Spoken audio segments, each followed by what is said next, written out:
Hello everyone, this is Shaili Gulati. Welcome all to my YouTube channel Great Door. कैसे हैं आप सभी लोग? कल की क्लास किस किसने ली? स्किप तो नहीं कर दी? और एक और बात, आपके फॉर्म्स फिल होने स्टार्ट हो चुके हैं, है ना? फॉर्म्स मैं यहाँ पे लिख देती हूँ, पेन ले लेती हूँ, एक सेकेंड। आपके भाई फॉर्म फिलअप होने स्टार्ट हो गए हैं। कब से? कल से हो गए थे आपके 28 जुलाई से। 28 जुलाई 2025 आपके फॉर्म स्टार्ट हो गए हैं। कब तक भरे जाएंगे? 28 अगस्त तक आपके फॉर्म फिलअप होंगे। 4 सितंबर तक क्या है भाई? करेक्शन डेट है ना? करेक्शन डेट है। फॉर्म टाइम पे फिलअप कर लो, अदरवाइज़ बाद में क्या होता है, साइट बहुत ज़्यादा बिजी होने लगती है तो दिक्कत होती है। एंड टाइम में सोचो फॉर्म भर जाए तो थोड़ी मुश्किल हो जाती है। और इतने टाइम बाद वैकेंसीज आई हैं 2018 के बाद, अब आएंगे 2025 में, तो देर नहीं करो और स्टार्टिंग में ही फॉर्म भर लो, वही बेटर रहेगा। बाकी अगर हम एलिजिबिलिटी है, सिलेबस पैटर्न सब हम बात करेंगे। एक आध दिन दो, प्रॉपर प्लेलिस्ट में ऐड कर दूँगी। बाकी तो मैंने क्लासेस जो करी हैं वैसे ही, बट एक पीपीटी मैं बना लूँ पहले, टोटल उसमें सिलेबस वगैरह मेंशन कर दिया जाए, उसके बाद हम डिटेल में डिस्कशन करेंगे, ठीक है ना? बाकी हम लोग ऑलमोस्ट जानते ही हैं 74,000 अप्रॉक्स वैकेंसीज आई हैं टोटल एलटी ग्रेड में। और जितना भी सिलेबस है हम उस हिसाब से सही चल रहे हैं, ऐसा नहीं है। काफ़ी सिलेबस हमारा भी रहा है जो हम कंप्लीट कर लेंगे, उसकी टेंशन आप लोग को नहीं लेनी है। वो मेरी रिस्पॉन्सिबिलिटी है कंप्लीट कराने की। आपकी रिस्पॉन्सिबिलिटी है सिर्फ डेली क्लासेस अटेंड करने की। और अभी तक चैनल को सब्सक्राइब नहीं किया है तो चैनल को सब्सक्राइब कर दो, क्लासेस को लाइक और शेयर करो ताकि ज़्यादा से ज़्यादा स्टूडेंट्स बैच का बेनिफिट ले सकें। और अच्छी लगती हो क्लास तो कमेंट में ज़रूर बताइएगा। बाकी हम एक स्पेसिफिक एक क्लास लेते हैं और उसमें डिटेल डिस्कशन करते हैं सिलेबस पैटर्न को लेके।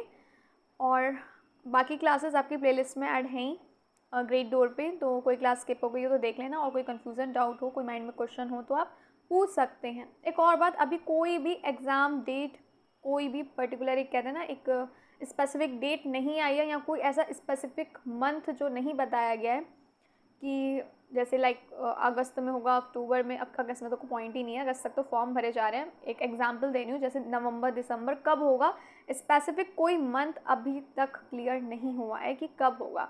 तो अभी इतनी टेंशन मत लो, बस तैयारी करते रहो और उसी पे फोकस रखो। कोई भी अभी डेट नहीं आई है, कोई भी मंथ अभी नहीं आया है कि किस मंथ में होगा। अभी सिर्फ फॉर्म की बातचीत हो रही है कि फॉर्म स्टार्ट हो गए हैं। 28 अगस्त तक फॉर्म फिलअप होंगे आपके। और बाकी जो सिलेबस वगैरह हम चल रहे हैं, कुछ एक्स्ट्रा नहीं है, कुछ कम नहीं है, ज़्यादा हो जाएगा कम नहीं होगा। तो बाकी हम कवर अप कर ही लेंगे, जल्द से जल्द कोशिश करेंगे कवर अप करने की। और स्टार्ट करते हैं आज की क्लास को। बाकी डिटेल हम बात करते रहेंगे। हम ऑलरेडी बहुत सारी चीज़ें पढ़ चुके हैं प्रीवियस क्लासेस में। टेरर ऑफ बंगाल की तो मैंने प्रॉपर एक प्लेलिस्ट में ऐड भी कर रखी है क्लास। सारी क्लासेस एक्चुअली आप जानते हैं मैं ऐड कर ही देती हूँ, तो डिटेल डिस्कशन हुआ था, काफ़ी इंटरेस्टिंग टॉपिक है। बाकी हमने ये सब यूट्रोफिकेशन, पॉल्यूशन, वाटर पॉल्यूशन और सी वेस्ट ट्रीटमेंट वगैरह हो गया, ये सब हम ऑलरेडी पढ़ चुके हैं प्रीवियस क्लासेस में। कल हमने सी वेस्ट की और सी वेस्ट ट्रीटमेंट्स की बात करी थी और मैंने आपको बताया था कि आज हम पढ़ने वाले हैं। बताओ क्या बताया था? जो डेली क्लास लेता है उसे तो पता ही होगा आज हम क्या पढ़ने वाले हैं। आज हम पढ़ने वाले हैं साउंड पॉल्यूशन के बारे में, जिसे हम नॉइस पॉल्यूशन भी कहते हैं, यानी आपका ध्वनि प्रदूषण, जो बहुत फैल रहा है आजकल। बहुत ज़्यादा अनवांटेड साउंड्स होती हैं उसकी वजह से, अनप्लीजेंट साउंड, एक्सेसिव साउंड, सीमा जो होती है, निर्धारित सीमा से ज़्यादा की जो साउंड होती है वही फैलाती है क्या? ध्वनि प्रदूषण। चलो देखते हैं। साउंड प्रदूषण कह रही हूँ, साउंड पॉल्यूशन और noise pollution refers to unwanted, excessive or unpleasant sounds disturb the environment and affects living organisms including humans and animals। तो आपका ध्वनि प्रदूषण, जिसे हम नॉइस पॉल्यूशन भी कहते हैं, आप साउंड पॉल्यूशन बोल लो, शोर प्रदूषण बोल लो, या साउंड पॉल्यूशन बोल लो, नॉइस पॉल्यूशन, कुछ भी कह सकते हो दोनों में से। तो क्या होती हैं? ये होती हैं अवांछित यानी अनवांटेड, एक्सेसिव अधिक, है ना, और अनप्लीजेंट, अनप्लीजेंट को हम कह सकते हैं कर्कश, है ना, आवाज़ को कहते हैं हम, जो क्या करेंगी? वातावरण को बिगाड़ती हैं। और इसकी वजह से क्या होता है? इसका बुरा प्रभाव पड़ता है ऑर्गेनिज्म पे, लिविंग ऑर्गेनिज्म, जैसे कि जानवर हो गए, हम ह्यूमंस हो गए, हम सब पे इसका बहुत ही हानिकारक प्रभाव पड़ता है। अगर निर्धारित सीमा से ज़्यादा हो ध्वनि तो वो नुकसानदायक है, हानिकारक है। तो ये होता है हमारा साउंड पॉल्यूशन यानी ध्वनि प्रदूषण। क्लियर और नॉट? बताओ, ये जो आवाज़ होगी, ये जो ध्वनि होगी, इंसानों को भी नुकसान पहुंचाएगी, जानवरों को भी पहुंचाएगी, उनके स्वास्थ्य को भी नुकसान पहुंचाती है। क्लियर है या नहीं है? अत्यधिक कर्कश और हम कह सकते हैं अवांछित क्या है, ये ध्वनि है, आवाज़ है। Sound becomes pollution when it crosses the safe limit of decibels and causes harmful effect.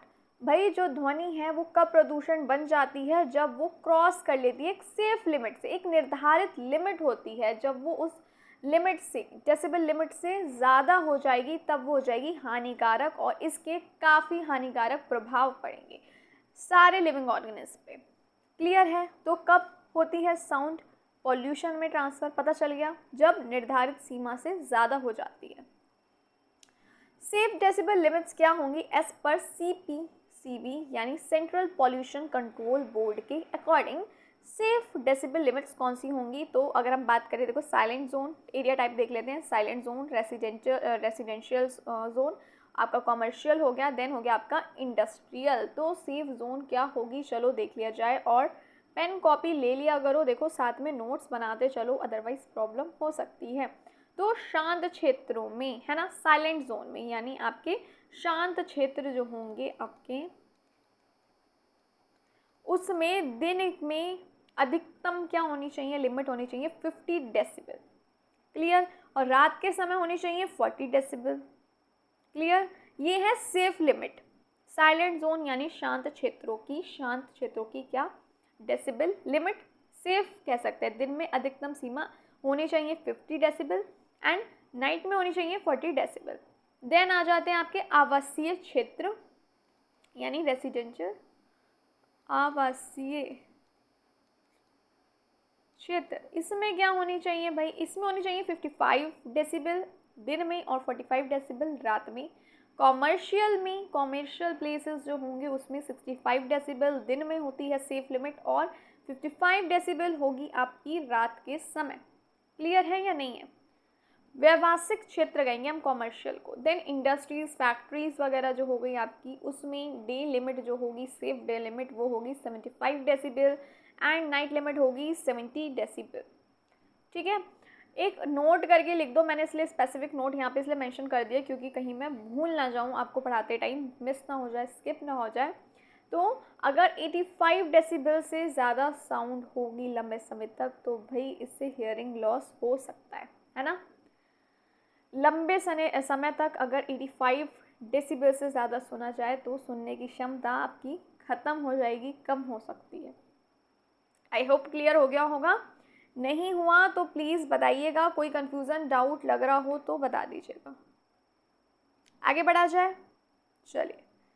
Then major sources क्या होंगे नॉइस पॉल्यूशन के? वैसे तो हमें पता ही है, व्हीकल्स, हॉर्न, है ना, ट्रैफिक जाम में सब लगे पड़े हैं, हॉर्न बजाए पड़े हैं, दिख रहा है जाम है बट लगे पड़े हैं। हॉर्न हो गए, इंजन्स हो गए, ट्रैफिक जाम्स हो गए, जो व्हीकल्स के थ्रू नॉइस पॉल्यूशन हो रहा है। तो व्हीकल के मुख्य स्रोत की बात हो रही है, ध्वनि प्रदूषण के मुख्य स्रोत कौन से होंगे, है ना। तो वाहन हो गया आपका, वाहन हो गया, horn, engine, traffic jam. Then industrial machine, जो फैक्ट्रीज, उद्योग हो गए, उसमें जो मशीनें होती हैं, जैसे फैक्ट्रीज हो गए, कंस्ट्रक्शन साइट्स हो गए, तो ये भी क्या है, एक मुख्य स्रोत ही है किसका, ध्वनि प्रदूषण का। लाउड स्पीकर इतनी ज़ोर ज़ोर से वेडिंग टाइम से, वैसे तो टाइम हो गया 10 बजे के बाद नहीं बजाने, बट स्टिल बड़ी जगहों में बहुत स्ट्रिक्टनेस है, बट अभी भी छोटी जगहों में क्या होता है, 2-2 बजे तक लगे पड़े हैं, है ना।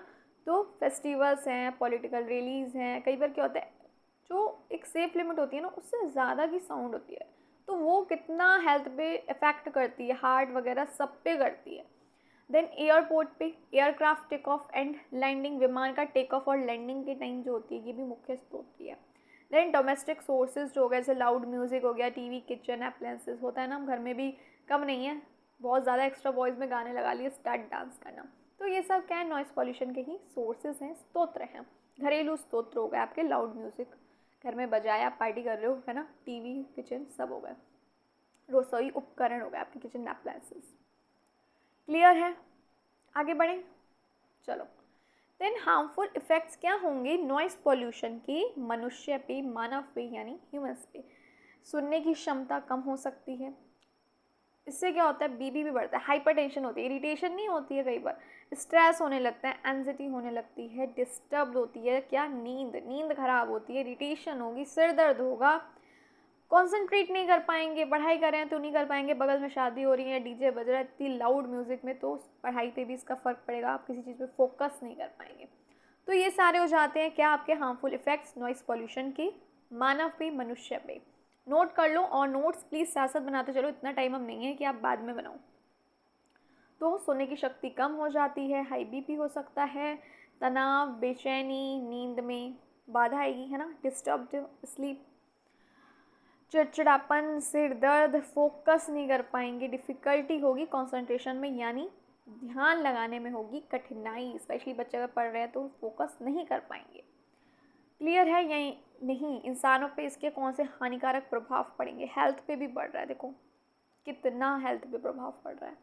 आगे बढ़ा जाए, और किसी टॉपिक में कोई कन्फ्यूज़न डाउट है तो कमेंट बॉक्स में आप पूछ सकते हैं, और अगर नहीं है, क्लासेस अच्छी लगती हैं, एक्सप्लेनेशन सब कुछ क्लियर हो रहा है, then please like share and subscribe. And yes, thank you so much for all your support and love, आप लोग बहुत सपोर्ट कर रहे हैं seriously, so thank you so much. Now animals पे इसका क्या प्रभाव पड़ रहा है? भाई मैंने बोला था ह्यूमंस पे भी पड़ रहा है और जानवरों पे भी पड़ रहा है। तो जानवरों पे क्या पड़ रहा है? Interferes with communication in birds and animals, migration pattern gets disturb, breeding and mating affected, fear और confusion due to loud noises, for example fireworks affect birds. चलो पेन ले लेती हूँ और आप भी ले लो। तो देखो पेन मैंने लिया, नोट्स प्लीज़ साथ साथ बनाते चलो, है ना। सबसे पहले interferes with communication in birds and animals, इसका मतलब क्या हुआ भाई? बातचीत करने में क्या हो रही है? बाधा आ रही है। किसकी? पक्षियों और जानवरों की बातचीत करने में बाधा। ठीक है, यहाँ पे आप लिख लो पक्षियों और जानवरों की आपसी बातचीत में बाधा। चलो जी, समझ गए हम ये बात। तो देन आ जाते हैं क्या? Migration patterns get disturb. Pan दूसरा ले लेती हूँ, अदरवाइज क्या होता है ना, एकदम मैसअप सा हो जाता है। माइग्रेशन पैटर्न्स गेट डिस्टर्ब यानी प्रवास में रुकावट, है ना। नहीं, मैंने फिर से वही पेन ले लिया क्या?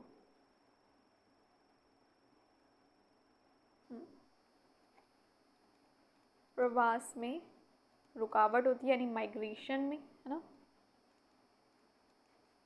देन ब्रीडिंग और मैटिंग भी क्या होगी? अफेक्ट होगी, है ना। प्रजनन कह सकते हो वो प्रभावित होगा, प्रजनन और संतानोत्पत्ति कह सकते हो, संतानोत्पत्ति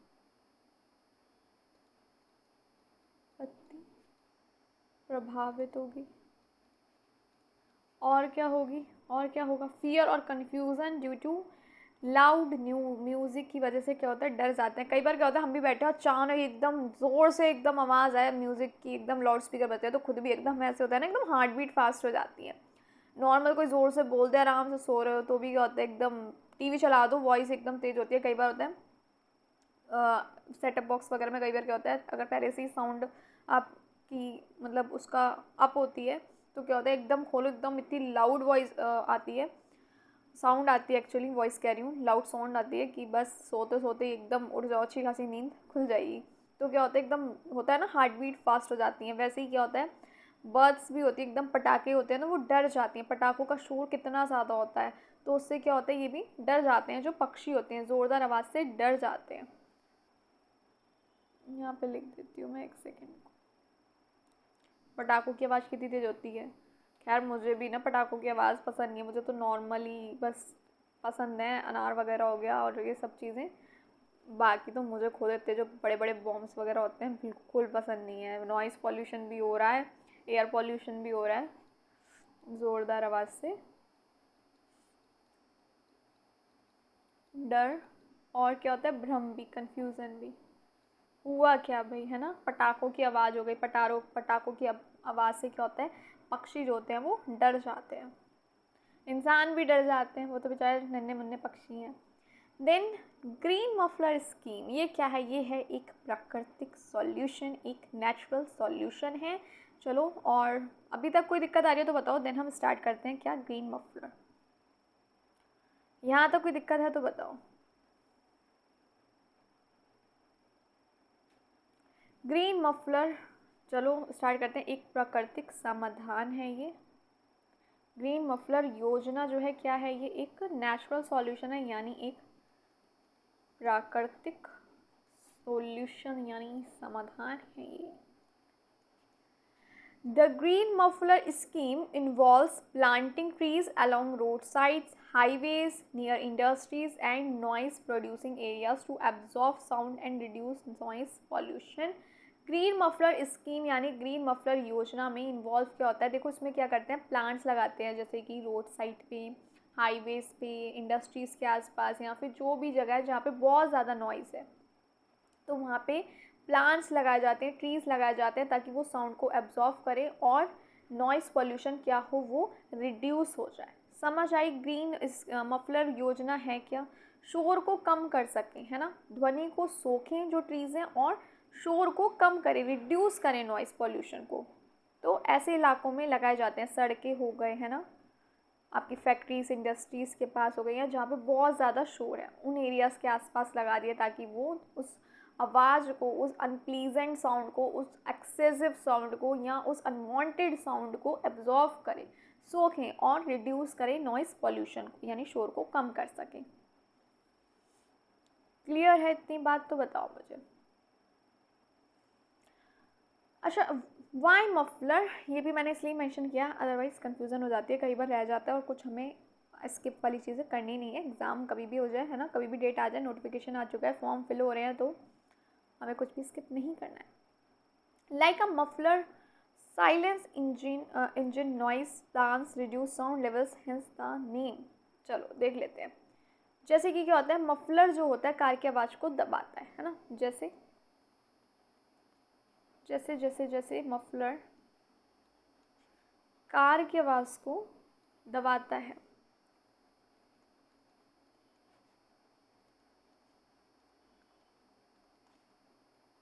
वैसे ही पेड़ क्या करेंगे, वैसे ही जो पेड़ होते हैं, पेड़ आपके ट्रीज़ जो होते हैं, वातावरण की आवाज़ को कम करते हैं।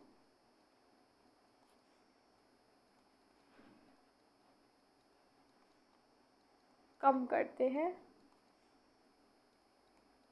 इसलिए हमने इसको क्या कहा है, ग्रीन मफलर स्कीम, है ना। इसलिए इसे ग्रीन मफलर स्कीम कहा जाता है। क्लियर है या नहीं है? क्यों कहते हैं ग्रीन मफलर योजना? इसमें क्या होता है, रोड साइड हो गई, फैक्ट्रीज इंडस्ट्रीज़ हो गई, शोर वाले जितने भी जगह हो गए, कॉलोनीज़ हैं, या जो भी शोर वाली जगह है, मार्केट वगैरह, आसपास क्या होता है, पेड़ लगाए जाते हैं, ताकि वो उस अनप्लीजेंट, उस एक्सेसिव, उस अनवांटेड ध्वनि को एब्जॉर्व कर सकें और नॉइज़ पोल्यूशन को रोक सकें। क्यों मफलर कहा जाता है? जैसे मफलर कार की आवाज़ को दबाता है, वैसे ही पेड़ वातावरण की आवाज़ को कम करते हैं, और इसलिए हम इसे ग्रीन मफलर स्कीम कहते हैं, है ना, इसलिए इसे ग्रीन मफलर योजना कहा जाता है। आई होप क्लियर हो गया होगा और आप लोगों ने नोट भी कर लिया होगा। जल्दी बताओ, नोट कर लिया है या नहीं किया है? आगे बढ़ा जाए या नहीं? चलो, हाउ इट वर्क्स, यानी ये कैसे काम करता है, अब ये भी तो जानना ज़रूरी है कैसे काम करता है। Tree acts as sound barriers and absorb high frequency sound. जो पेड़ होते हैं ना, वो एक साउंड बैरियर्स की तरह काम करते हैं, यानी ध्वनि अवरोधक की तरह क्या करते हैं, काम करते हैं, और जो हाई फ्रिक्वेंसी होगी साउंड की, उसको एब्जॉर्व करेंगे, है ना। Leaves, branches and trunk intercept and reflect sound waves. जो पेड़ है, टहनियाँ हैं आपकी हो गई, और क्या हो गए, आपके तना जो हो गया, ये क्या करेंगे, एब्जॉर्व करेंगे, है ना, सोखते हैं और क्या करते हैं, परावर्तित करते हैं, परावर्तित करते हैं। क्लियर है या नहीं है? जल्दी बताओ, इतनी बात क्लियर है या नहीं है?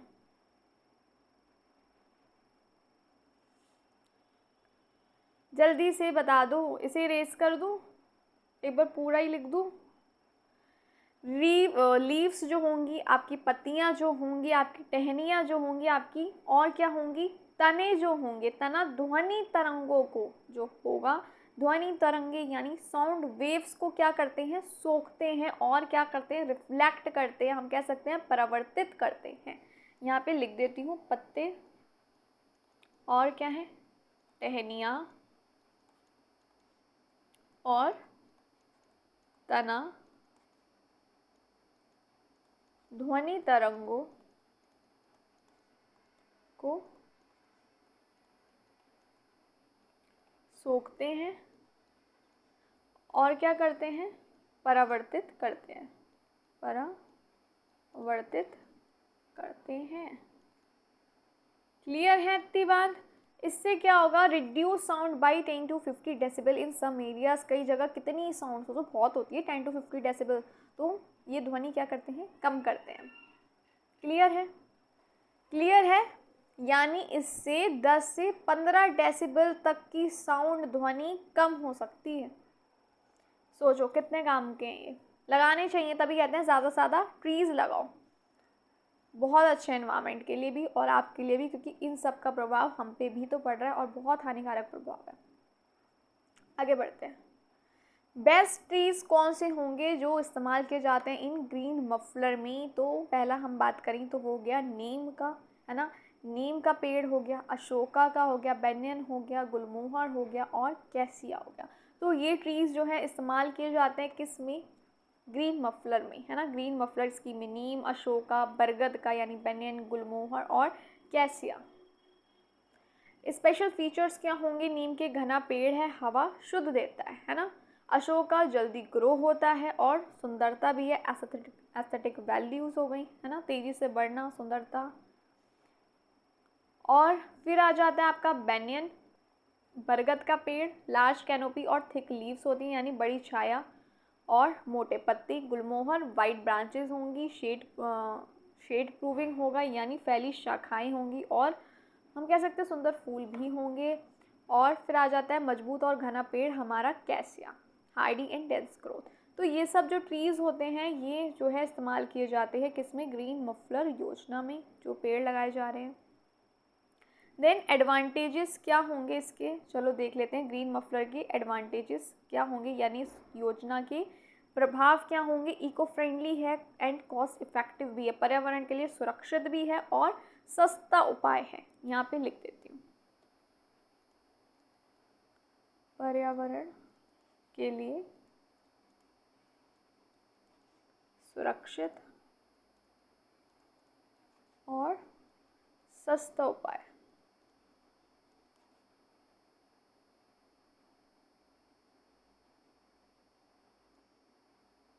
यानी इको फ्रेंडली भी है और कॉस्ट इफेक्टिव भी है, सस्ता भी है और पर्यावरण के लिए सुरक्षित भी है। Improves air quality, dual benefit हो गए। साथ ही साथ क्या होगा स्कीम का लाभ भैया, हवा को साफ करता है ये, है ना, एयर क्वालिटी को इम्प्रूव करता है, हवा को साफ करता है। Provide shade and reduce heat, हाँ भाई, छाया भी देता है और हवा देता है, ठंडी ठंडी हवा होती है, पेड़ के नीचे बैठ जाओ तो क्या होगी, जो गर्मी है वो भी क्या होगी, रिड्यूस होगी, है ना, ठंडक देगा, रिड्यूस करेगा हीट को। तो यहाँ पे मेंशन कर देती हूँ, छाया और ठंडक देता है।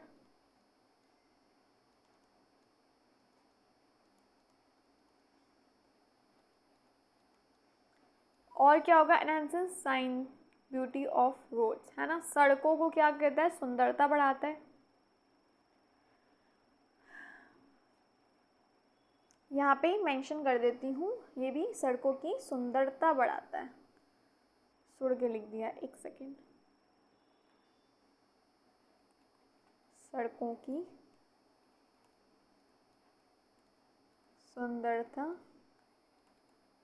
बढ़ाता है। और क्या करता है? Helps in urban biodiversity conservation. इसका मतलब क्या हुआ? शहरों की जैव विविधता को भी बढ़ाता है। क्लियर है इतनी चीज? बताओ। शहरी जैव विविधता होगी आपकी बायोडाइवर्सिटी को बढ़ाता है। नोट कर लीजिए, देन हम आगे बढ़ें, देखा जाए आगे क्या क्या है। ये नोट कर लो, और अगर कोई दिक्कत आ रही हो, कंफ्यूजन, डाउट, क्वेश्चन, तो जल्दी से कमेंट बॉक्स में पूछ सकते हो, कोई भी कंफ्यूजन हो तो।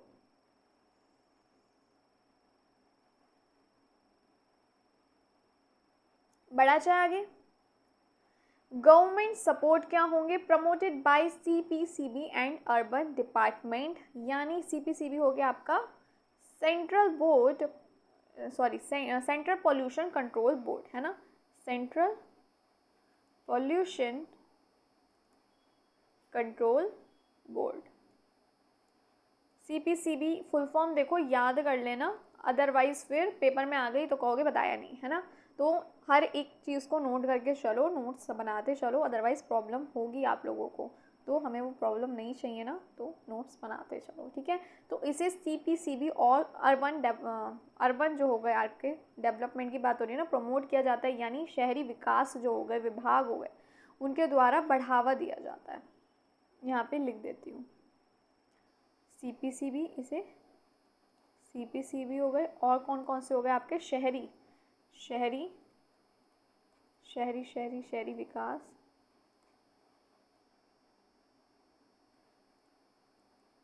शहरी विकास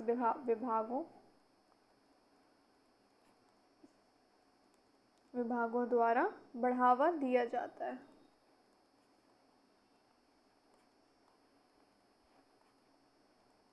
mandatory near hospital, schools and silent zone. देखो, अस्पतालों हो गए, स्कूल हो गए आपके, साइलेंट जोन यानी शांत क्षेत्रों में क्या है? ये मैंडेटरी है, यानी उनके क्षेत्र के पास ये क्या है? अनिवार्य है। ऑल्सो सपोर्टेड अंडर स्वच्छ Bharat and smart city mission. इसको कर रही हूँ मैं अब इरेज, है ना। ये योजना स्वच्छ भारत मिशन और कौन सी होगी आपकी? स्मार्ट सिटी मिशन में भी क्या है?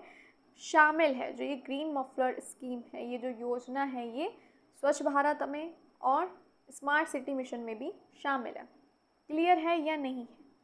बढ़ा जाए आगे, चलो। ये वैसे तो हम ऑलरेडी पढ़ चुके हैं, ये एक समरी कह लो इसको, है ना। तो नॉइज़ पॉल्यूशन क्या है? हम जानते हैं, एक अवांछित, एक अनप्लीजेंट, एक एक्सेसिव साउंड है, और अगर ये अपने सेफ लिमिट से अबव होगी तो ये हानिकारक है, हियरिंग लॉस हो सकता है। तो noise pollution is equal to unwanted sound causing harm. Decibel क्या होती है? डेसिबल होती है साउंड की इंटेंसिटी, यूनिट होती है उसकी साउंड इंटेंसिटी की। तो डेसिबल, इसको हम डीबी करके इस तरीके से शो करते हैं, रिप्रेजेंट कह लो। और एक यूनिट क्या होगी? Unit of sound density, intensity, sorry density कह रही हूँ, unit of sound intensity. Main effects क्या होंगे? हियरिंग लॉस हो सकता है, सोने में दिक्कत हो सकती है, बीपी, हाई बीपी की हो सकती है, स्ट्रेस हो सकता है, एंजाइटी हो सकती है, काफ़ी सारी है ना। इरिटेशन हो गई, काफ़ी सारी हम ऑलरेडी पढ़ चुके हैं। Source vehicles, loud speaker industry, ये सब स्तोत्र हो गए। ग्रीन मफलर स्कीम है, ट्री बेस्ड साउंड बैरियर, याद करिए, अभी हमने पढ़ा है। इसमें क्या होता है? पेड़ लगाए जाते हैं जो भी शोर वाली जगह है, हॉस्पिटल्स, फैक्ट्रीज, इंडस्ट्रीज़, और जो भी एरियाज़ हैं जहाँ पे बहुत साउंड है, वहाँ पे पेड़ लगाए जाते हैं ताकि वो उन अनप्लीजेंट अनवांटेड साउंड को एब्जॉर्व करें और नॉइज़ पॉल्यूशन रिड्यूस हो, और इससे 10 से 15 कह सकते हो डेसिबल साउंड जो भी, ध्वनि जो भी, वो कम हो जाती है। और बेस्ट ट्रीज़ कौन से होंगे जो इस योजना में भी, इस ग्रीन मफलर स्कीम में भी इस्तेमाल किए जाते हैं? वो होंगे नीम, अशोका, गुलमोहर, बैनियन। ये हम ऑलरेडी पढ़ चुके हैं। नॉइज़ कितनी रिड्यूस हो जाएगी? 10 to 15 डेसिबल जो ध्वनि है वो कम हो जाती है इससे। प्लांट्स एब्जॉर्व कर लेते हैं। और यहाँ तक कोई दिक्कत है तो जल्दी से बताओ, फिर हम आगे बढ़ें, देखें नेक्स्ट क्या है। जल्दी बताइए, कोई दिक्कत, परेशानी? आगे बढ़ा जाए, चलो आगे क्या है। चलिए अब आ जाते हैं हमारे सॉलिड वेस्ट। अब हम पढ़ते हैं सॉलिड वेस्ट क्या है, यानी ठोस अपशिष्ट। सॉलिड वेस्ट को हम बोलते हैं ठोस अपशिष्ट। ठोस अपशिष्ट तो क्या है, चलो देखा जाए इसे। क्या है आपके ठोस अपशिष्ट? चलो इसे इरेज कर दूँ। अरे ये तो बैक ही हो गया पूरा, एक सेकेंड। चलो देखते हैं इसको क्या है ठोस अपशिष्ट को। तो चलिए आ गया आपका ये वाला वापस पिक सॉलिड वेस्ट का, यानी आपका ठोस अपशिष्ट। चलो देखते हैं क्या है ये आपका ठोस अपशिष्ट, है ना। सॉलिड वेस्ट कहेंगे इसे हम। तो देखते हैं, solid waste refers to any discarded, useless और unwanted solid material produced from human activities which is not liquid और गैसियस। यानी ठोस अपशिष्ट वो क्या है, वो बेकार फेंका हुआ अवांछित ठोस पदार्थ है जो कहाँ से प्रोड्यूस हो रहा है, किस वजह से हो रहा है, ह्यूमन एक्टिविटीज़ यानी मानव गतिविधियों द्वारा प्रोड्यूस हो रहा है, उत्पन्न हो रहा है। और ये लिक्विड और गैस नहीं होता, ये तो आप समझ ही गए होंगे। सॉलिड लिखा है तो लिक्विड और गैस तो होगा ही नहीं, ये क्या होगा, ठोस होगा। इसमें आ जाता है आपका गार्बेज, कूड़ा जो घर से आ रहा है, इंडस्ट्रीज से आ रहा है, एग्रीकल्चर से आ रहा है, हॉस्पिटल से आ रहा है और बाकी सेक्टर से आ रहा है। एंड व्हेन मिसमैनेज, जब इसको मिसमैनेज होता है, मैनेज नहीं कर पाते यहाँ प्रॉपर तरीके से उस चीज़ का, तो क्या होता है, इससे होता है लैंड, एयर और वाटर पॉल्यूशन। क्लियर? एक बार हिंदी में भी लिख देती हूँ ताकि हिंदी वाले लर्नर्स को मेरे प्रॉब्लम ना हो। एग्ज़ाम टाइम है और दिक्कत नहीं होनी चाहिए आप लोगों को भी, सबके बारे में हम सबको लेके चलेंगे। चलिए, ठोस अपशिष्ट कह सकते हैं वह सभी बेकार, सभी बेकार हो गया और फेंका हुआ या अवांछित ठोस पदार्थ कह सकते हैं, है ना, पदार्थ होता है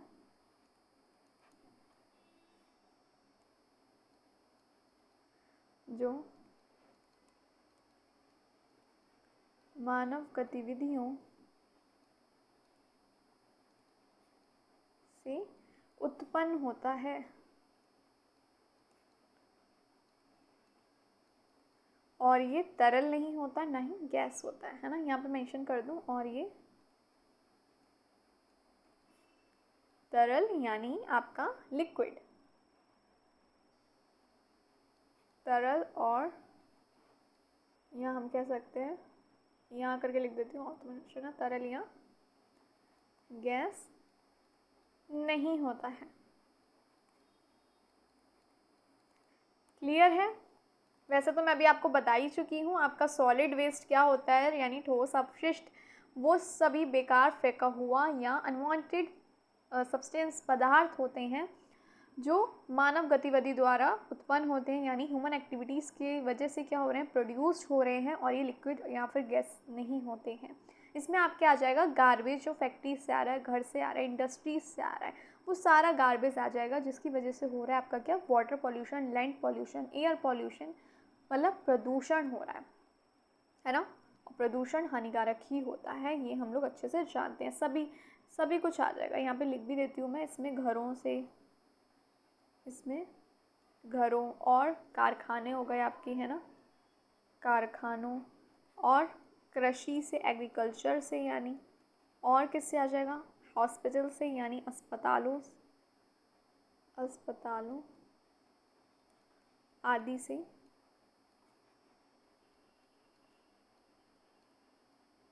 उत्पन्न कचरा शामिल होता है। जैसे कि आप लोग अगर ऑलरेडी लर्नर्स में ऐड हो तो आप लोग पता होगा, जब हमने जैसे वाटर पोल्यूशन पढ़ा था तो हमने पढ़ा था इंडस्ट्री से क्या, और एकदम गर्म या केमिकल्स वाला पानी लेक्स में, आपका झील में, तालाब में या समुद्र में डाला जा रहा है। अगर गर्म डाला जा रहा है तो भी एक्वेटिक लाइफ क्या हो रही है, प्रभावित हो रही है ना, हानिकारक प्रभाव पड़ रहा है, केमिकल्स हैं उसमें, प्रभाव हो रहा है, मछलियाँ मर रही हैं, हमारे लिए भी नुकसानदायक है। तो इस तरीके से अगर वेस्ट आ रहा है, केमिकल्स आ रहे हैं, कचरा डाला जा रहा है, तो उन सबसे क्या हो रहा है, लैंड पॉल्यूशन आपका ह्यूमन की वजह से, ह्यूमन एक्टिविटीज़ की वजह से हो रहा है। तो प्लीज़ थोड़ा ध्यान दो, ज़्यादा से ज़्यादा पेड़ पौधे लगाओ, पॉल्यूशन नहीं करो, ऐसा कोई काम नहीं करो जिससे पॉल्यूशन हो और पॉल्यूशन और बढ़े जो है, तो ऐसा काम नहीं करो। Safe trees and safe life. चलो, तो ये बात आ गई, क्लियर हो गई या नहीं है? और यदि इसे सही से बोला, मैंने लिखा था ना मिसमैच अगर मैनेज हो जाता है तो क्या होता है, पॉल्यूशन होता है। तो सही से प्रबंधित ना किया जाए तो यह भूमि, जल, वायु को प्रदूषित कर सकता है और करता भी है ना, प्रदूषित कर सकता है। क्लियर है? आगे बढ़ा जाए। यहाँ तक कोई दिक्कत कन्फ्यूज़न हो तो कमेंट बॉक्स में पूछ सकते हैं। किसी भी टॉपिक में, कहीं फर्स्ट क्लास हो, सेकंड हो, कोई भी, जो क्लासेस ऑलरेडी हो चुकी हैं, चाहे स्टार्टिंग में हुई हो, मिड में हुई हो, कभी भी किसी टाइप एनी टाइम आप क्वेश्चन पूछ सकते हैं। कोशिश रहेगी विद इन मिनट्स आपको रिप्लाई कर पाऊँ मैं। अब क्लासिफिकेशन देख लेते हैं हम सॉलिड वेस्ट की, यानी वर्गीकरण देख लेते हैं हम ठोस अपशिष्ट का, है ना। वर्गीकरण देख लेते हैं जल्दी से। तो ये सब टाइप्स हो गए आपके सॉलिड वेस्ट के। म्युनिसिपल वेस्ट हो गया, इंडस्ट्रियल वेस्ट हो गया, agriculture waste, construction waste, biomedical waste और ई वेस्ट। तो सबसे पहले आ जाता है आपका म्युनिसिपल वेस्ट यानी नगर पालिका अपशिष्ट। नगर पालिका अपशिष्ट। अब इसके सोर्सेज यानी स्रोत क्या हो जाएंगे, घर हो जाएंगे और ऑफिसेज हो जाएंगे, जैसे कि खाना हो गया, कागज़ हो गया, प्लास्टिक हो गया, पैकेजिंग हो गई, जो फूड वेस्ट कर रहे हैं, ये सब क्या है, वेस्ट ही तो है ना। तो ये एग्जाम्पल किसके हो गए, आपके सॉलिड वेस्ट के हो गए। फिर अगर हम बात करें इंडस्ट्रियल वेस्टेज, तो इंडस्ट्रियल वेस्ट कहाँ से आ रहा है, फैक्ट्रीज से आ रहा है। जैसे कि आ रहा है आपकी राख हो गई, है ना, राख हो गई, धातु के टुकड़े हो गए आपके, और क्या हो गए, रसायन हो गए। तो ये सब कहाँ से आ रहा है, आपका इंडस्ट्री से तो आ रहा है आपका राख, धातु के टुकड़े, रसायन। तो ये सब कहाँ से आ रहा है आपका, इंडस्ट्रीज से आ रहा है ना। इंडस्ट्रियल वेस्ट हो गई, कहाँ से आ रहा है आपका, फैक्ट्रियों से आ रहा है। तो ये हो गया आपका इंडस्ट्रियल वेस्ट। फार्म से यानी खेतों से आ रहा है क्या, एग्रीकल्चर वेस्ट, है ना। आपका एग्रीकल्चर वेस्ट कहाँ से आ रहा है, आपका खेतों से आ रहा है। इसको मैं कर रही हूँ इरेज। क्या क्या आ रहा है एग्रीकल्चर वेस्ट में, क्या हो जाएंगे आपके क्रॉप रेसिड्यूज हो जाएंगे, और एनिमल्स डंग हो जाएंगे, पेस्टिसाइड हो जाएगा, यानी यहाँ पे मैं मेंशन कर देती हूँ फसल अवशेष,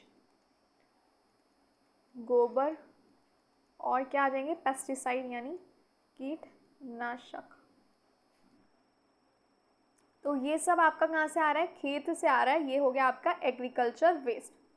क्लियर है। देन कंस्ट्रक्शन साइट से आ रहा है, यानी निर्माण स्थल से आ रहा है क्या, कंस्ट्रक्शन वेस्ट। इसमें आ जाएंगे आपके ब्रिक्स, कंक्रीट और टाइल्स आ जाएंगी, यानी आपकी ईंट आ जाएंगी, टाइल्स और कंक्रीट। देन हॉस्पिटल्स यानी अस्पतालों से क्या आ रहा है आपका, बायोमेडिकल वेस्ट आ रहा है ना। इसमें क्या आ जाएंगे आपके टिश्यूज़, ग्लव्स, सायरन और एक्सपायर्ड ड्रग्स यानी मेडिसिन जो एक्सपायर्ड हो जाती हैं। तो जैव चिकित्सालय अवशिष्ट क्या होंगे इसके एग्जाम्पल, वो हम देख ही चुके हैं, सीरेंस वगैरह हो गई, है ना। साइरेंस कह रही हूँ, सीरेंस, है ना, होती है ना इंजेक्शन सीरेंस वगैरह। टिश्यूज़ हो गए, दवाएं हो गई, ड्रग्स हो गए ना जो एक्सपायर हो जाती हैं दवाइयाँ, तो वो सब हो गए। तो आपके टिश्यूज, सीरेंस हो गई, ग्लव्स हो गए, होते हैं ना ग्लव्स वगैरह डॉक्टर्स यूज़ कर रहे हैं, कंपाउंडर्स, सब चीज़ें हो गई, और ड्रग्स दवाइयाँ हो गई। देन गैजेट से आ रहा है आपका क्या, ई वेस्ट, है ना। बैटरीज हो गई, सर्किट बोर्ड्स हो गए, फ़ोन्स हो गए, टीवीज़ हो गए, ये सब एग्जाम्पल हो गए आपके किसके, जो गैजेट से जो वेस्ट आ रहा है, ई वेस्ट आ रहा है उसके। क्लियर है या नहीं है। बैटरी, मोबाइल फ़ोन, टीवी सबसे आ रहा है, सर्किट बोर्ड हो गया आपका। देन आ जाते हैं करेक्टरिस्टिक किसके, सॉलिड वेस्ट के, है ना, यानी विशेषताएं क्या होंगी ठोस अपशिष्ट की। तो ये मोस्टली क्या होंगे, मोस्टली ये होंगे बायोडिग्रेडेबल, पेन ले लेती हूँ मैं, यानी क्या होंगे, अधिकांश कह सकते हो, अधिकांश अखाद्य और क्या नहीं होते? ये अपठनीय नहीं होते, अपघटनीय नहीं होते। जैसे प्लास्टिक हो गया, कांच हो गया और धातु यानी मेटल्स हो गए, तो ये मोस्टली क्या होते हैं? नॉन बायोडिग्रेडेबल होते हैं। इनको डिकम्पोज होने में सेंचुरीज लग जाती हैं, जैसे कि प्लास्टिक 500 प्लस ईयर लग जाते हैं प्लास्टिक को डिकम्पोज होने में, से सड़ने में सैकड़ों साल लग जाते हैं। क्लियर है या नहीं है? May be toxic, infectious, corrosive, flammable और रेडियो एक्टिव, यानी ये जहरीले हो सकते हैं, एक्चुअली होते ही हैं, इन्फेक्शियस भी होंगे, है ना। ये इरेज कर रही हूँ मैं, और देख लेते हैं इसको। कोई अपशिष्ट क्या होते हैं? विषैले, विषैले नाम से पता चल रहा है जहरीले, है ना। टॉक्सिक की बात आ जाए तो समझ जाओ जहरीले की बात ही हो रही है, नुकसानदायक है ना। और क्या हो सकते हैं ये? एक मिनट, ज्वलनशील, ज्वलन होगा एक्चुअली, एक मिनट रुको, ज्वलनशील। और क्या होंगे? संक्रात्मक होंगे, संक्रामक होंगे, या क्या होंगे? रेडियो एक्टिव होंगे, यानी रेडियो धर्मी हो सकते हैं।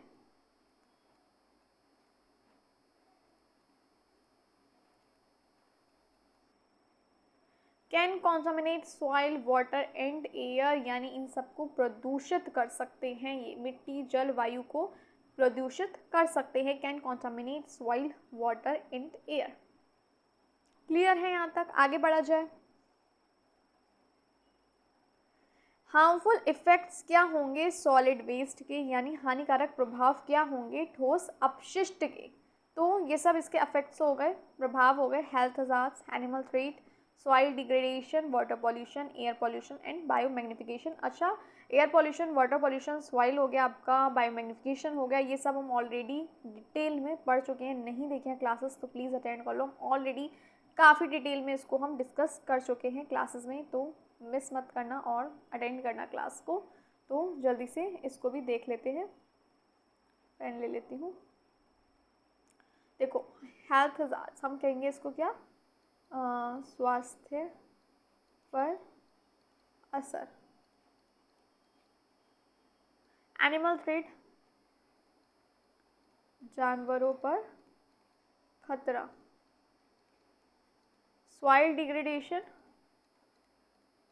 मिट्टी की खराबी। वाटर पॉल्यूशन हमें पता ही है, जल प्रदूषण। एयर पॉल्यूशन हमें पता ही है, वायु प्रदूषण हो गया आपका, है ना, वायु प्रदूषण। और बायोमैग्निफिकेशन क्या होगा आपका? जैव आवर्धन, जैव आवर्धन। क्लियर है या नहीं है? बताओ। देखा जाए अब हेल्थ हजार्ड, है ना। हेल्थ हजार्ड का मतलब क्या हुआ? ये क्या है? बीमारियों का कारण है, ब्रीडिंग ग्राउंड फॉर पैथोजन्स, है ना। डेंगू हो गया, हैजा हो गया, ये सब क्या है? इस वजह से ही हो रहे हैं, तो हेल्थ हजार्ड होगा, यानी कि बीमारियों का क्या कहेंगे? कारण है। एनिमल थ्रेट हो गया, cattle eating plastic, industrial blockage और डेथ।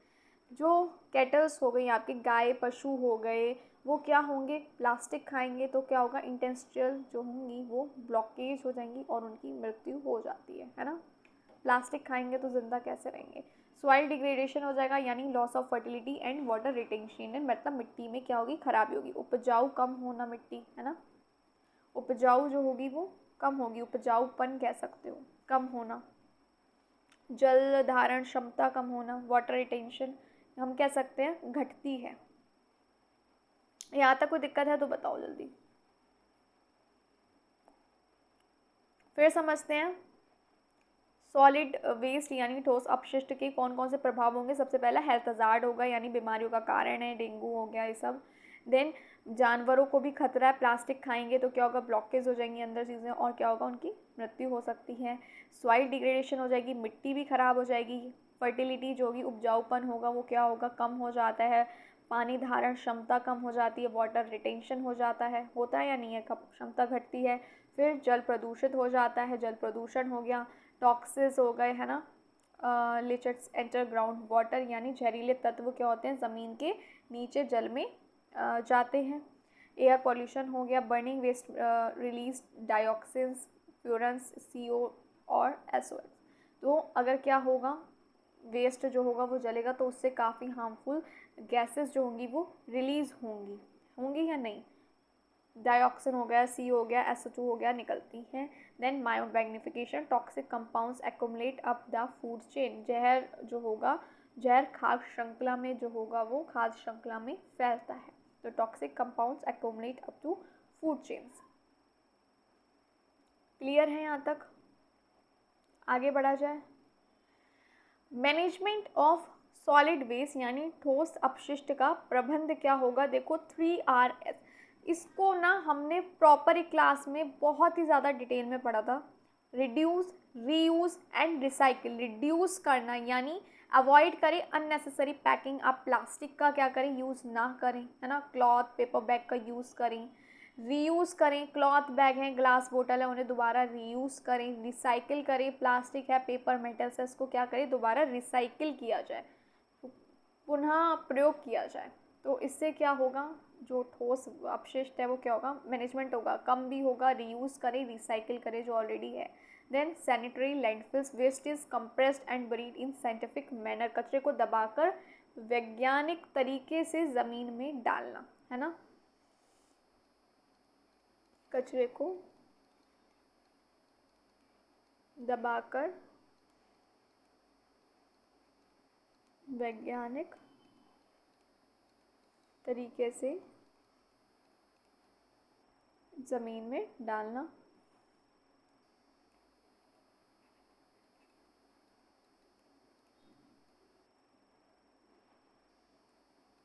ये क्या हो गया आपका स्वच्छ लैंड फिलिंग, है ना, sanitary land filling. Then next देखते हैं वर्मी कंपोस्टिंग। ये क्या है, vermicomposting, earthworms convert biodegradable waste to compost. केचुए जो होंगे आपके, है ना, केचुए जो होंगे आपके, अर्थवॉर्म्स जो होंगे, केचुए जैविक कचरे को खाद में बदलते हैं।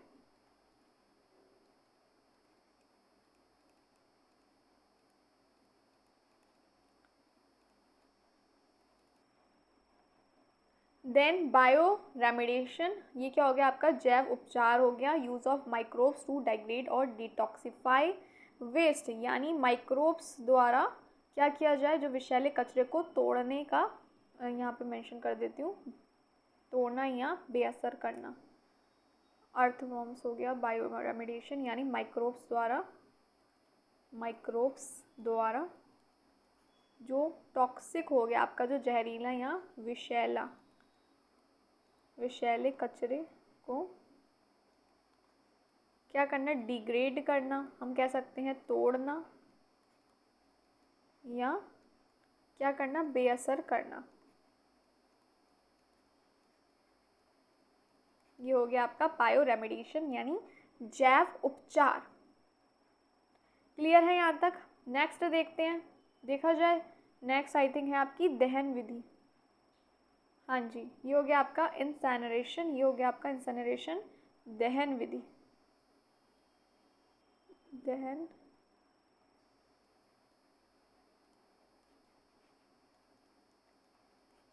High temperature burning to reduce waste volume use for biomedical waste, यानी क्या करना है हमें, कचरे को उच्च तापमान में जलाना है ना, क्या करना है हमें, कचरे को उच्च तापमान पर जलाकर मात्रा को कम करना। स्पेशली किसकी बात हो रही है, अस्पताल के कचरे के लिए, यानी इस्तेमाल किया जाता है किसके लिए, बायोमेडिकल वेस्ट, जो सीरिन हो गए, आपके ग्लव्स हो गए, ड्रग्स हो गए, उसके लिए स्पेशली क्या करना चाहिए, उच्च तापमान पे इसको जलाना चाहिए। क्लियर है यहाँ तक बात? बताओ जल्दी जल्दी बताओ।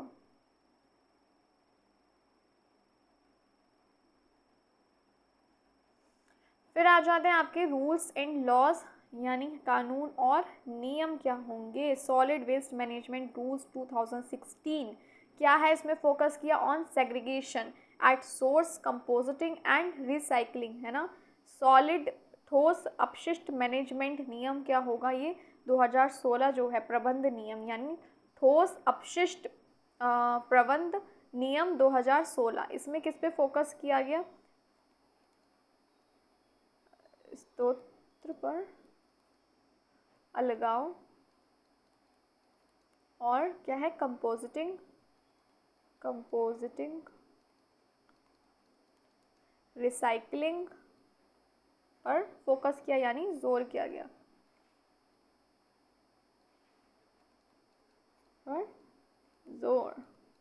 क्लियर। जो ठोस अपशिष्ट प्रबंध नियम 2016, इसमें फोकस किया गया किस पे, अलगाव पे, कंपोजिटिंग पे और रिसाइकलिंग पर क्या किया गया, जोर किया गया, इस पे जोर दिया। इतनी बात क्लियर हुई, आगे बढ़ा जाए या नहीं, जल्दी बताओ। देखें, अब आ जाती है हमारी क्या case study, plastic waste to fuel, India waste biotechnical technological remedy, क्या है ये स्टार्ट करने से पहले ये बताओ, प्रीवियस कोई दिक्कत आ रही है तो बताओ पहले, जल्दी से बता दो, कोई दिक्कत आ रही है।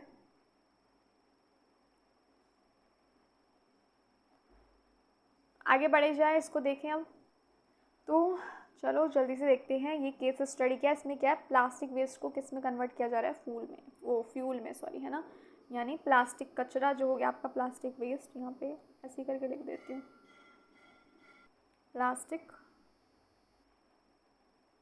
एक सेकेंड, प्लास्टिक कचरे से ईंधन बनाना, यानी फ्यूल बनाना।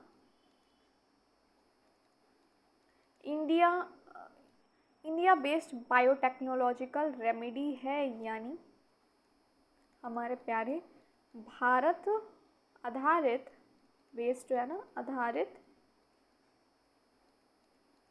जैव प्रौद्योगिकी समाधान रेमेडी है ये, भारत आधारित जैव प्रौद्योगिकी समाधान। नोट कर लो, फिर हम आगे बढ़ते हैं अगर हिंदी में नोट करना चाहो तो। लोकेशन क्या है इसकी, लोकेशन यानी स्थान है वडोदरा गुजरात, जो कि है कहाँ, हमारी प्यारी इंडिया, हमारे प्यारे भारत में। ऑर्गेनाइजेशन संगठन क्या है इसके, गुजरात पॉल्यूशन कंट्रोल बोर्ड, यानी आपका GPCB प्लस प्राइवेट इनोवेटर्स होंगे। क्लियर है, यानी क्या होंगे, निजी आविष्कारक। क्लियर है ये बात, बताओ। ये संगठन, ये इरेज कर दूं, प्राइवेट इनोवेटर्स इसका मतलब हुआ निजी, निजी निजी निजी क्या होंगे, आविष्कारक। और संगठन और क्या होगी, Gujarat pollution board control board sorry, GPCB। Clear है इतना या नहीं, आगे बढ़े। चलो जी, प्रॉब्लम्स यानी समस्या क्या होंगी, plastic waste in Indian cities is a major environment threat. जो ये प्लास्टिक वेस्ट है, प्लास्टिक वेस्ट अपशिष्ट जो है, ये हमारे भारत में, हमारी सिटीज़ में क्या है, एक मुख्य इन्वायरमेंट क्या है, थ्रेट है ना, एक समस्या, एक पर्यावरणीय समस्या है, ये बहुत बड़ी पर्यावरणीय समस्या है। Single use plastic clog drains, killed cattle and pollute soil and water. सिर्फ सिंगल यूज़ जो होगा प्लास्टिक का, उससे क्या हो रही है, नालियाँ बंद हो रही हैं, कैटल मर रहे हैं, और हमारी मिट्टी है, सॉइल जो हो गई, ये सब क्या हो रही है, प्रदूषित हो रही है या नहीं हो रही, बताओ। सिंगल यूज़ प्लास्टिक नालियों को क्या करता है, जमा कर देता है, नालियाँ भरी है, गंदगी हो रही है, उससे पॉल्यूशन बढ़ रहा है, सॉइल भी और वाटर भी। और कैटल हो गए आपके, मवेशी हो गए कि मरते हैं। अब जो ट्रेडिशनल मेथड है कि बर्निंग हो गया आपका, लैंड फिलिंग हो गया, इससे क्या होता है, जहरीली गैसेस जो होती हैं वो रिलीज़ होती हैं, कॉजेस टॉक्सिक एमिशन, है ना। तो ये सब क्या है, समस्या है, जहरीली गैसें पैदा करता है आपका जो पुराना तरीका है ये जलाने वाला या गाड़ने वाला। आगे बढ़ें। सॉल्यूशन क्या होगा? Solution pyrolysis converting plastic waste into to fuel. अब ये क्या है? एक तकनीकी है जिसमें प्लास्टिक वेस्ट को किस में कन्वर्ट किया जा रहा है? ईंधन में, यानी कि फ्यूल में। क्लियर है? पायरोलिसिस तकनीक, ध्यान रखिएगा। अब ये पायरोलिसिस है क्या? तो पायरोलिसिस क्या है? Is the thermal decomposition of plastic at high temperature in the absence of oxygen, producing useful fuels like diesel, petrol like oil, carbon black and gases like methane and ethylene। ये क्या है? एक तकनीक है जिसमें plastic को बहुत ज़्यादा तापमान पर बिना ऑक्सीजन के क्या किया जा रहा है? गर्म किया जाता है ना? क्या है ये? यह एक तकनीक है जिसमें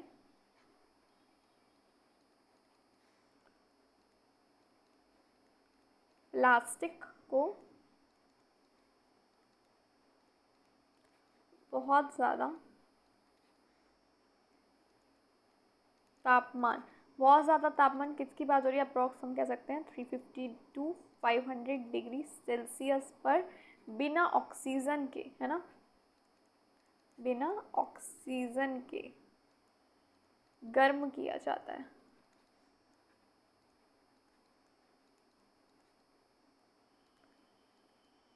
इससे यह ईंधन में बदल जाता है, इससे यह ईंधन में यानी फ्यूल में बदल जाता है। जैसे आगे आपका डीजल, यहाँ पे बैक करती हूँ, डीजल हो गया जैसे कि किसी ईंधन में बदल जाता है, जैसे आपका डीजल हो गया, पेट्रोल लाइक ऑयल हो गया, पेट्रोल जैसा तेल हो गया, कार्बन ब्लैक हो गया, और गैसेस हो गई जैसे आपकी मीथेन और इथिलीन। क्लियर हो गई इतनी बात? तो पायरोलिसिस क्या है? एक तकनीक है, एक थर्मल डिकम्पोजिशन है जिसमें प्लास्टिक को उच्च तापमान पे जलाया जाता है ऑक्सीजन के बिना, और ये प्रोड्यूस करता है यूजफुल फ्यूल्स। कौन कौन सी? Diesels, petrol like oil, carbon black and gases like methane and ethylene. Clear हो गई इतनी बात? आगे बढ़ा जाए। Case in action, India's first plant in Vadodara. Bharat में इस तकनीक का उपयोग कहाँ हुआ? वडोदरा का उदाहरण हम देखने वाले हैं, वडोदरा का। Facility in Vadodara Gujarat collects plastic waste from municipal corporation. क्या किया गया भाई? जितना भी प्लास्टिक वेस्ट था वो म्युनिसिपल कॉर्पोरेशन से क्या किया गया? कलेक्ट किया गया, जमा किया गया। गुजरात के वडोदरा शहर में एक प्लांट लगाया गया, है ना? क्या किया गया? एक प्लांट लगाया गया गुजरात के वडोदरा शहर में, एक प्लांट लगाया गया।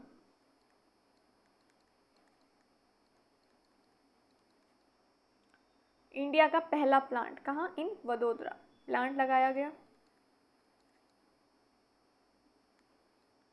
ये जो प्लांट है ये क्या कर रहा है? म्युनिसिपल कॉर्पोरेशन से कचरा इकट्ठा कर रहा है, ठीक है। Around 500 to 600 kg of plastic per day is converted into 400 to 450 litre of fuel, यानी लगभग 500 से 600 किलो प्लास्टिक रोज का इकट्ठा किया जाता है, और उसके बाद उसको कन्वर्ट किया जाता है 400 से 450 लीटर ईंधन यानी फ्यूल में। सोचो, ये अच्छा यूज़ है ना। The generated fuel is use in industries, furnaces and backup generators. और इन फ्यूल्स का कहाँ इस्तेमाल किया जा रहा है? आपका इंडस्ट्रीज़ में, फर्नेसेस में और बैकअप जनरेटर्स में, यानी फैक्ट्रियाँ हो गई, भट्टियाँ हो गई, जनरेटर्स हो गए, इनमें इसका फ्यूल का उपयोग किया जाता है। क्लियर है? यहाँ तक कोई दिक्कत प्रॉब्लम हो तो बता दो। अब इसके बेनिफिट्स क्या होंगे? कोई हार्मफुल गैसेस नहीं होंगी, प्रॉपर्ली कंट्रोल्ड होगा, है ना। जनरेट्स फ्यूल फ्रॉम वेस्ट, यानी क्या हो रहा है? जो वेस्ट है आपका, अपशिष्ट है, उससे क्या हो रहा है? ईंधन जो हो रहा है वो बन रहा है, तो कोई हार्मफुल गैसेस नहीं ऐसे रिलीज हो रही हैं। लैंडफिल बर्डन को क्या कर रहा है? रिड्यूस कर रहा है, यानी लैंडफिल की ज़रूरत क्या हो जाती है? कम हो जाती है। क्रिएट्स ग्रीन जॉब, है ना, कह सकते हैं ग्रीन नौकरियां जो हो रही हैं वो क्रिएट हो रही हैं, है ना, हरित। क्लियर है इतनी बात या नहीं?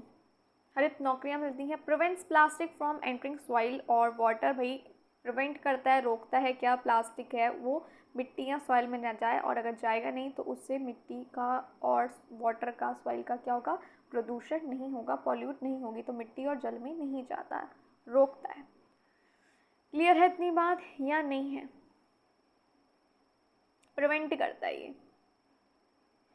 रिड्यूसेस फॉसिल फ्यूल डिपेंडेंसी, और रिड्यूस करता है, कम करता है क्या, फॉसिल फ्यूल डिपेंडेंसी को, यानी कोयले और पेट्रोलियम पर निर्भर कम होता है, निर्भरता कम होती है इससे। आगे बढ़ा जाए। अच्छा यहीं पे आज हमारी होती है ख़त्म क्लास। लेकिन थोड़ा सा एक काम करते हैं, थोड़ा सा और जान लेते हैं इसके लिए, फिर हम क्लास ख़त्म करते हैं। तो हम समझ चुके हैं कि भाई आपका पायरोलिसिस क्या है, लिसिस क्या है, ये हम जान चुके हैं, है ना? बताओ जान चुके हैं या नहीं जान चुके? पायरोलिसिस क्या है? हम कह सकते हैं प्लास्टिक को ऑक्सीजन के बिना गर्म करके ईंधन में बदलना। प्लास्टिक को ऑक्सीजन के बिना गर्म करके ईंधन में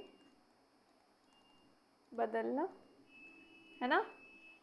इतनी बात हम जान चुके हैं। और क्या जाना है हमने? भारत में कौन सा शहर यह तकनीकी अपनाता है? कौन सा अपनाता है? तो हम जानते हैं गुजरात, है ना, हमने पढ़ लिया ऑलरेडी। कौन सा आपका? वडोदरा। ये चीज़ हम जानते हैं कौन सा शहर अपनाता है ना? एक बात और कर लेते हैं, चलो हैंड टू हैंड जितना जान लो। 1 टन प्लास्टिक जो होगा से कितना ईंधन बनेगा, पता है आपको? कितना? कहाँ गया पेन? कितना ईंधन बनता है? 1 टन प्लास्टिक से कितना ईंधन बनता है, पता है आप लोगों को? चलो बताओ कितना बनेगा, फिर मैं बताती हूँ। बताओ 1 टन प्लास्टिक से कितना ईंधन बनेगा, कितना फ्यूल बनेगा? तो वो बनेगा आपका लगभग, है ना, लगभग लिख देती हूँ यहाँ पे, फिर कहोगे करेक्ट बता दिए मैम ने, एक्सेक्ट है ना, आगे पीछे तो हो ही जाता है थोड़ा बहुत। लगभग 800 से 900 लीटर तेल 1 टन ईंधन से बनेगा। 1 टन प्लास्टिक से बनता है। क्लियर है इतनी बात या नहीं है? बताओ क्लियर है? आगे बढ़ाऊँ? ये बताओ ये जो परियोजनाएं किस नियम के अंतर्गत आती है, ये भी जान लो। यह परियोजना किस नियम के अंतर्गत आती है? ये सब इसलिए बता रही हूँ, क्वेश्चन अगर आ गया तो आपको पता हो, एग्ज़ाम के लिए ज़रूरी है। बताओ पता है आप लोगों को? वो होगी आपकी plastic waste management rules.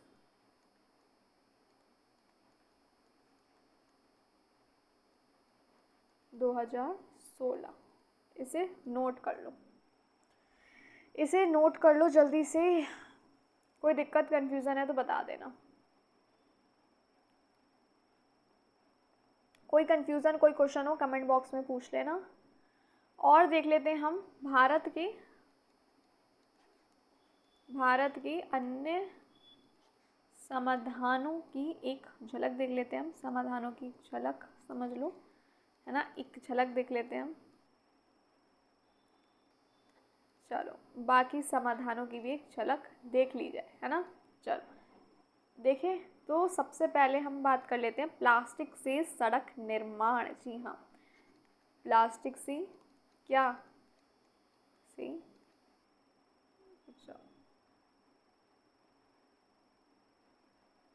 Plastic से सड़क निर्माण।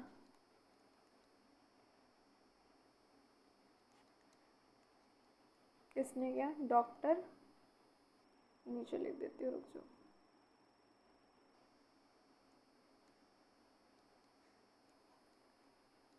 डॉक्टर वासुदेवन, कहाँ के? तमिलनाडु।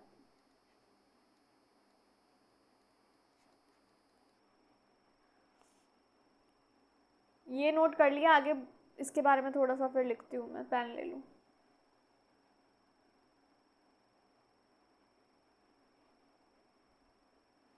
चलो देखते हैं। प्लास्टिक को बिटुमीन, बिटुमीन यानी बिटुमीन क्या हो गया? ये सड़क बनाने वाला पदार्थ जो हो गया, बिटुमीन सड़क बनाने वाले या बनाने वाला, एक्चुअली बनाने वाला पदार्थ। तो इसके साथ प्लास्टिक को बिटुमीन के साथ मिलाकर सड़कों में उपयोग किया, मिलाकर सड़कों में उपयोग किया। नोट करते जाना साथ साथ। इससे सड़क क्या होगी? और मजबूत बनती हैं, है ना? इससे क्या होनी है? इससे सड़कें मजबूत बनती हैं, मजबूत और पानी रोधी बनती है ना? पानी रोधी बनी, ठीक है ना? तो उन्होंने क्या किया? प्लास्टिक का यूज़ किया, प्लास्टिक को बिटुमीन जो एक सड़क बनाने वाला पदार्थ है उसके साथ मिलाकर सड़कों में उपयोग किया। इससे सड़कें क्या हुई? मजबूत और पानी रोधी बनी। क्लियर है इतनी बात या नहीं? और जान लेते हैं चलो। भारत में अब तक 1,00,000 किलोमीटर से ज़्यादा ऐसी सड़कें बन चुकी हैं। भारत में अब तक लगभग 1,00,000 किलोमीटर से ज़्यादा ऐसी सड़कें यानी रोड बन चुकी हैं। ये नॉर्मल जनरल नॉलेज है जो हमें पता होनी चाहिए। पता नहीं होता कब कहाँ से क्या पूछा जाए, तो ये नॉलेज होनी चाहिए हमारे पास। और NHAI ने भी इसको अपनाया है ना? NHAI ने भी इसे अपनाया है। अब आप सोच रहे होंगे NHAI क्या है? तो ये है आपका नेशनल हाईवे अथॉरिटी। क्लियर है या नहीं? नोट कर लो, फिर हम थोड़ा सा और देखते हैं। बेंगलुरु का इको ब्रिक मूवमेंट भी देख लेते हैं हैंड टू हैंड, फिर रह जाएगा बेंगलुरु का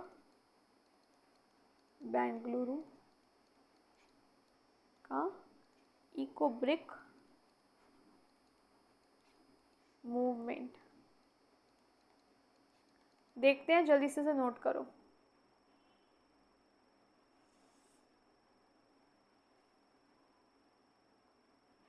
प्लास्टिक से भरी प्लास्टिक से भरी बोतलों का ईंटों में भी प्रयोग किया गया। यहाँ पे लिख देती हूँ, प्लास्टिक से भरी बोतलों का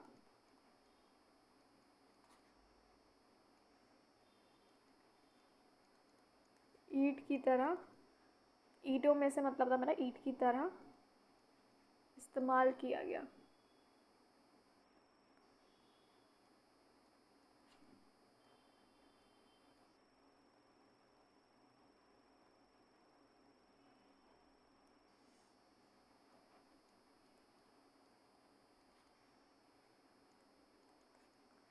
प्लास्टिक से भरी बोतलों का ईंटों की तरह यूज़ किया गया, यानी ब्रिक्स की तरह उसको इस्तेमाल किया गया।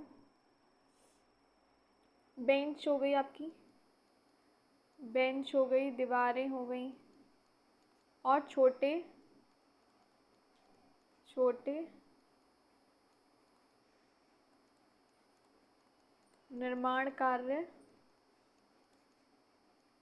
इन्हीं से किए जाते हैं, इन्हीं से किए जाते हैं।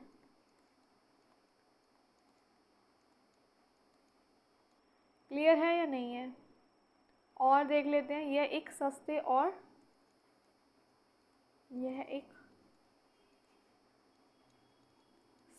और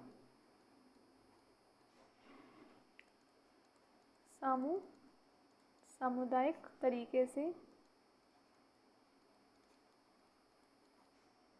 प्लास्टिक वेस्ट जो है आपका, प्लास्टिक कचरा जो हो गया, कम करने की कोशिश है, ताकि कम हो सके। प्लास्टिक कचरा कम करने की कोशिश है, क्योंकि इसे डिकम्पोज होने में 500+ ईयर्स लग जाते हैं।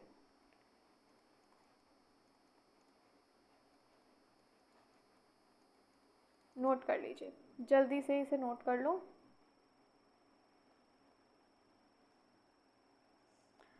जल्दी से इसे नोट कर लो, फिर हम थोड़ा सा देख के फिर आज की क्लास को यहीं पे फिनिश करने वाले हैं। जल्दी से, बस 2 मिनट और। कॉन्क्लूज़न क्या निकला, निष्कर्ष क्या निकला, चलो देख लेते हैं। देखो, भारत में प्लास्टिक की ये जो समस्या है ना, प्लास्टिक की समस्या के समाधान के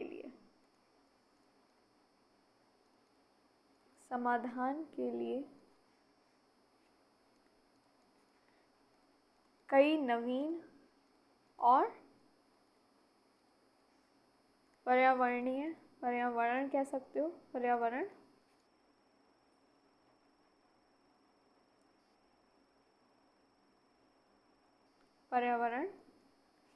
के अनुकूल उपाय अपनाए, है ना, अपनाए जा रहे हैं ताकि पॉल्यूशन कम हो। पर्यावरण के अनुकूल उपाय अपनाए जा रहे हैं, वो हम जानते ही हैं। जैसे कि प्लास्टिक से क्या फ्यूल में कन्वर्ट करना, जो हमने अभी जाना है ना, प्लास्टिक टू फ्यूल हो गया आपका, किस में गया, फ्यूल में कन्वर्ट हो गया, है ना, पायरोलिसिस याद करी। और प्लास्टिक क्या हो गई, प्लास्टिक सड़कें जो थी, रोड्स जो हो गई, है ना। और इको ब्रिक हो गया, ब्रिक की तरह इस्तेमाल करना, है ना। तो ये जो उपाय हो गए आपके, यहाँ लिख देती हूँ, ये उपाय स्वच्छ भारत अभियान और सस्टेनेबल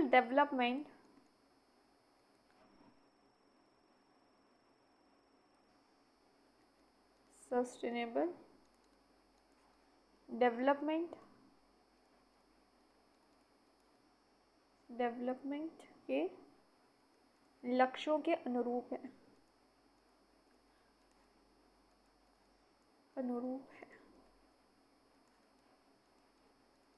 क्लियर हो गया?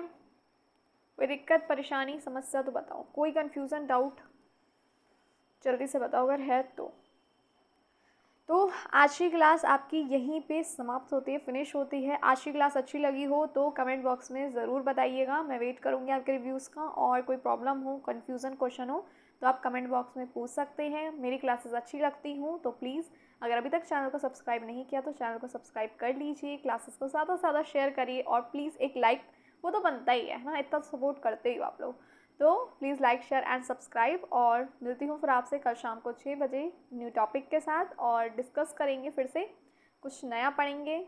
और कोई क्लास स्किप हो गई हो तो अटेंड कर लीजिएगा। एटीकेट बायोलॉजी बाय शरी गुलाटी प्लेलिस्ट ग्रेड 4 पे बनी है। तो मिलती हूँ आपसे फिर कल शाम को 6 बजे। तब तक के लिए bye, take care of yourself and your family. Thank you for watching.